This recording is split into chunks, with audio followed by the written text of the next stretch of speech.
Good morning, Huskies. I'm Jamari, and I have your sports today. The girls' basketball team fell to Oviedo last night, 48-27. Sydney Lohan was the top performer. The wrestling team advanced to the FHSAA Dual State Championships next weekend. The girls' basketball team travels to TFA this afternoon for a varsity-only game at 4 p.m. The boys' soccer team hosts the Masters Academy tonight at San Marmy Stadium to conclude the regular season with games at 5 and 7 p.m. The boys' basketball team travels to Melbourne tomorrow for a pair of games at 10 a.m. and 11:30 a.m.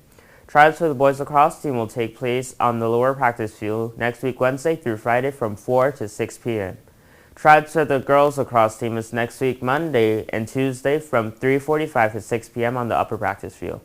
Trials for the softball team will take place next week Monday through Thursday from 4 to 6:30 at the softball field. Track and field tryouts will begin next week Tuesday through Friday at San Marmy Stadium. Tryouts will begin at 2:45 through 4:15 on Tuesday, Thursday, and Friday, and on Wednesday, tryouts will begin at 1:45.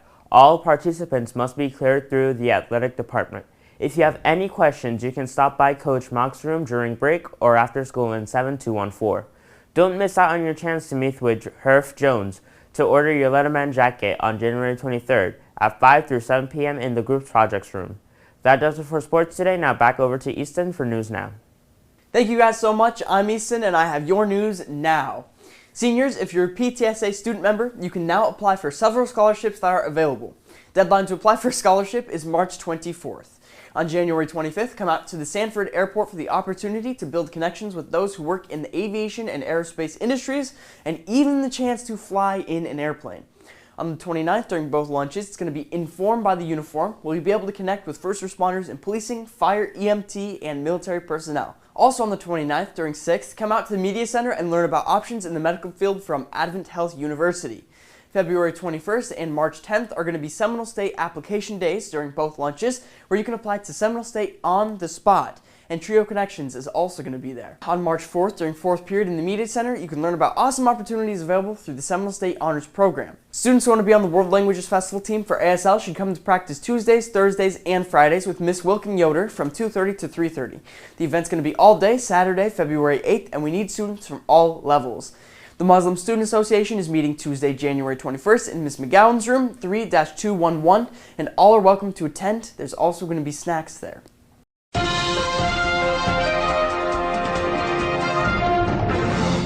So I'm here with Mr. Malkovich, and he's going to be answering some of our questions today about the inauguration. First one being, how does the day plan out? I think it goes, Trump will they'll do a little speech with him, and then they'll do a little sign-off with Harris and Biden.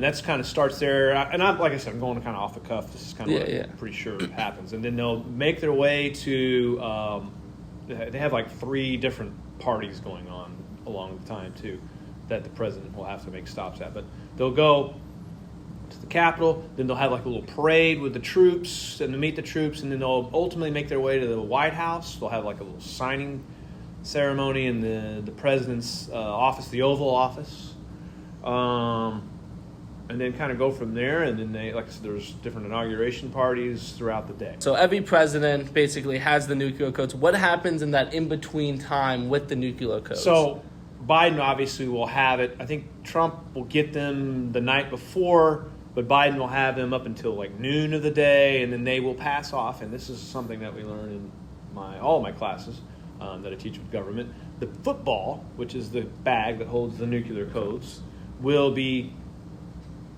pun intended, I guess, handed off from the outgoing president to the incoming president. This inauguration has a lot of different things going on, but one of them that the news is talking about is the flags. Why are the flags going to be at half-mast? I believe it's to commemorate the President Jimmy Carter's death. Died late last year in December. 100 years old, oldest president to live. Kind of cool trivia stuff of that, but I think that's to commemorate the death of Jimmy Carter, who they just had the state funeral and his actual funeral in Georgia last week. So that's the commemorating that. Cool. Do the president, so they all take the So the presidents take a swear of oath, and they put their hand on, usually it's a Bible or a religious book. Right. Do the presidents get to choose that Bible, or is it passed down from presidents, or how does that work? So, from what I understand, and so you can go back to Obama, he used the same Bible that Abe Lincoln was sworn in on. And so they do choose, to answer the question, they do choose. I think there's been 2 presidents that didn't take an oath on a Bible. I think they took it on the Constitution. Okay. So, there's been 50 inaugurations, something like that now. All but 2 of the 47 presidents have used a Bible of their choice. And a couple have chose to use the Constitution. But it's their discretion, yes. Okay. So there have been many inaugurations for the course of American history. What major things have changed about the inauguration? Well, the inauguration date changed as per the 20th Amendment, as you know, Antonio, from our amendment quiz we had this week. The inauguration date changed from March 4th to January 20th.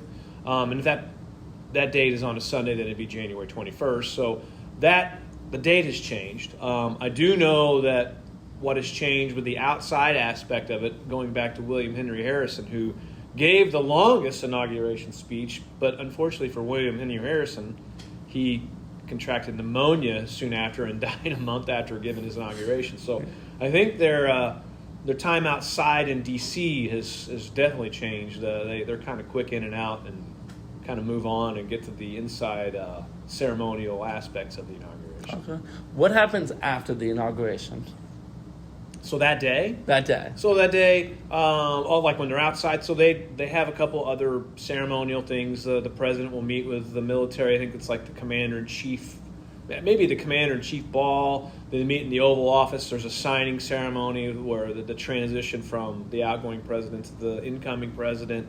I think they'll have different balls, different parties in different locations that the president will attend. But it's a long day, and I think they have like a little church service or something. The prayer service is the next day too. So actually they had fireworks. They'll have fireworks on the 18th. It's like a kind of all long weekend kind of ceremony. So when does day one? So everyone talks about day one with the executive orders. When does that start? Does it start on Inauguration Day, or is it the day after Inauguration Day? That I can't tell you exact, but my best educated guess would. It'll start later on that evening. And probably full steam ahead on Tuesday morning with the president's agenda. All right, thank you so much, Mr. Malkovich. No problem.